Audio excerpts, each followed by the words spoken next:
Hi అండి. అందరికీ నమస్తే. Welcome to Usha Srinivas vlogs. ఈరోజు ఒక మంచి చికెన్ ఫ్రై రెసిపీని చాలా తక్కువ ఆయిల్‌ని యూజ్ చేసి సింపుల్‌గా వంట రాని వారు కూడా ఈజీగా చేయగలిగేటట్లు క్లియర్‌గా చూపిస్తాను. ఈ వీడియోని స్కిప్ చేయకుండా చివరి వరకు చూసి ఈ రెసిపీని మీరు ఒకసారి ట్రై చేసి చూడండి. ఇక లేట్ చేయకుండా ప్రాసెస్ చూసేద్దామా? ఫస్ట్ చికెన్‌లో ఒక 2 స్పూన్ల కళ్ళు ఉప్పు వేసుకొని 3, 4 సార్లు చక్కగా కడుక్కోవాలి. నీట్‌గా కడుక్కున్న తరువాత ఈ చికెన్‌ని ఒక జాలి గిన్నెలో వేసుకొని ఒక 15 నిమిషాల పాటు అందులోని వాటర్ అంతా పూర్తిగా కారిపోయే వరకు పక్కన పెట్టుకోవాలి. వాటర్ మొత్తం డ్రైన్ ఔట్ అయిపోయిన తరువాత చికెన్‌పై తేమ అనేది లేకుండా ఇలా ఉంటుంది.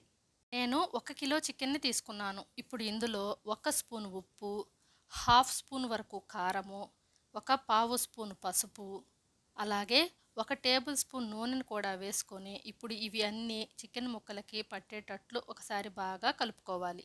ఇలా కలుపుకున్న తరువాత ఇప్పుడు దీనిపైన ఒక మూత పెట్టుకొని దీనిని 1 అవర్ పాటు ఫ్రిడ్జ్‌లో పెట్టుకోవాలి. ఈ చికెన్ మ్యారినేట్ అయ్యేలోపు చికెన్ మసాలాని ప్రిపేర్ చేసుకుందాం. ఇప్పుడు ఒక ప్యాన్‌ని తీసుకొని అందులో 8 లవంగాలు, 2.5 ఇంచుల వరకు దాల్చిన చెక్క, 4 యాలకులు, 1 స్పూన్ జీలకర్ర, 1.5 స్పూన్ ధనియాలు, ఒక 7, 8 ఎండుమిర్చి, 2 బిర్యానీ ఆకులు, కొంచెం జాపత్రిలను తీసుకోవాలి. ఇక ఇప్పుడు స్టవ్ ఫ్లేమ్ ఆన్ చేసి సిమ్‌లో ఉంచుకొని వీటిని ఇలా కంటిన్యూస్‌గా కలుపుకుంటూ వేయించుకోవాలి. వీటిని ఎక్కువసేపు వేయించుకోవాల్సిన అవసరం ఏమీ లేదు. ఇలా ఒక 2 నిమిషాల పాటు వేయించుకుంటే సరిపోతుంది. ఈ మసాలా దినుసులు కలర్ చేంజ్ అవ్వకూడదు. బాగా వేడెక్కితే చాలు. ఇక స్టవ్ ఫ్లేమ్ ఆఫ్ చేసుకొని ఇవి చల్లారాక ఒక మిక్సీ జార్‌లోనికి తీసుకొని వీటిని మెత్తగా ఇలా మిక్సీ పట్టుకోవాలి. ఇప్పుడు ఈ చికెన్ మసాలా పౌడర్‌ని ఒక చిన్న బౌల్‌లోనికి తీసుకొని పక్కన పెట్టుకుందాం. మరలా అదే జార్‌లోనికి 2 ఇంచుల అల్లం, అలాగే ఒక పెద్ద సైజు వెల్లుల్లి రెమ్మలను తీసుకొని వీటిని కూడా కచ్చా పచ్చాగా ఇలా ఉండేటట్లు మిక్సీ పట్టుకోవాలి. ఇప్పుడు ఈ అల్లం వెల్లుల్లి పేస్ట్‌ని కూడా ఒక చిన్న బౌల్‌లోనికి తీసుకొని పక్కన పెట్టుకుందాం. ఇప్పుడు స్టవ్ మీద అడుగు మందంగా ఉండే ఒక ఐరన్ ప్యాన్‌ని పెట్టుకొని అందులో ఒక 4, 5 టేబుల్ స్పూన్ల ఆయిల్ వేసుకొని అది వేడెక్కిన తరువాత 1 స్పూన్ జీలకర్ర, అలాగే సన్నగా తరుక్కున్న 1 కప్పు ఆనియన్ ముక్కలను వేసుకోవాలి. వీటిని ఇలా కలుపుకుంటూ వేయించుకోవాలి. బాగా పెద్ద సైజు ఉల్లిపాయలైతే 2 తీసుకోవాలి. మీడియం సైజు ఉల్లిపాయలైతే 3 తీసుకుంటే సరిపోతుంది. ఇప్పుడు ఇందులో హాఫ్ స్పూన్ సాల్టు, అలాగే ఒక పావు స్పూన్‌లో సగం పసుపు వేసుకోవాలి. ఈ ఉల్లిపాయ ముక్కలు బ్రౌన్ కలర్‌లోనికి వచ్చే వరకు ఇలా కలుపుకుంటూ వేయించుకోవాలి. ఉల్లిపాయ ముక్కలు ఇలా ఎర్రగా వేగాక ఇప్పుడు ఇందులోనికి కచ్చా పచ్చాగా మిక్సీ పట్టుకున్న అల్లం వెల్లుల్లి పేస్ట్‌ని వేసుకోవాలి. ఈ అల్లం వెల్లుల్లి పేస్ట్ 2 స్పూన్స్ ఉంటుంది.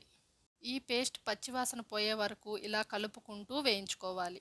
అల్లం వెల్లుల్లి పేస్ట్ ఇలా కొంచెం వేగాక మనం మ్యారినేట్ చేసి పెట్టుకున్న చికెన్‌ని వేసుకొని ఒకసారి బాగా కలుపుకొని పైన మూత పెట్టుకొని ఒక 5 నిమిషాల పాటు ఉడికించుకోవాలి. ఈ రెసిపీ చివరి వరకు స్టవ్ ఫ్లేమ్ మీడియంలోనే ఉంచుకోవాలి. 5 నిమిషాల తర్వాత మూత తీసి చూస్తే చికెన్‌లోని నీరు బయటికి రావటం మొదలైంది. ఇప్పుడు చికెన్ని మరొకసారి బాగా కలుపుకొని మరలా పైన మూత పెట్టుకొని మరో 5, 6 నిమిషాల పాటు ఉడికించుకోవాలి.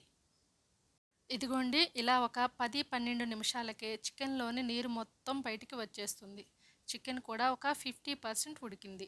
ఇప్పుడు ఇందులో మనం ప్రిపేర్ చేసి పెట్టుకున్న చికెన్ మసాలాని వేసుకొని ఈ మసాలా ముక్కలకి పట్టేటట్లు ఒకసారి చికెన్ని బాగా కలుపుకొని మరొక 10 నిమిషాల పాటు ఉడికించుకోవాలి.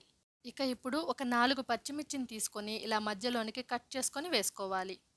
అలాగే 4, 5 రెమ్మల కరివేపాకును కూడా వేసుకొని మరొకసారి చికెన్ని బాగా కలుపుకోవాలి.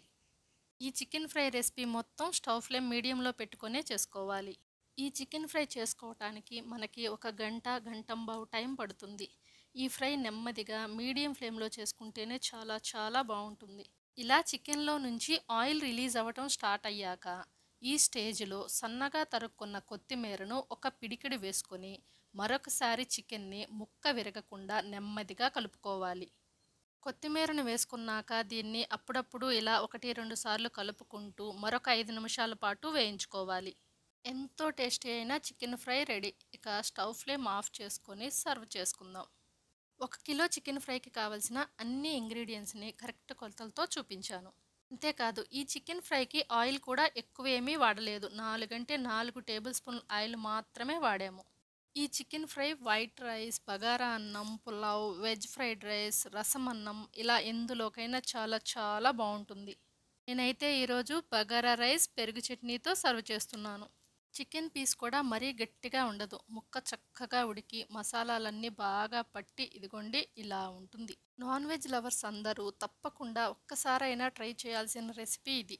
వీడియో కనుక మీకు నచ్చినట్లయితే ఈ వీడియోకి ఒక లైక్ ఇవ్వటం మాత్రం మర్చిపోకండి. అలాగే మా ఛానల్ని సబ్స్క్రైబ్ చేసుకోండి. Thank you.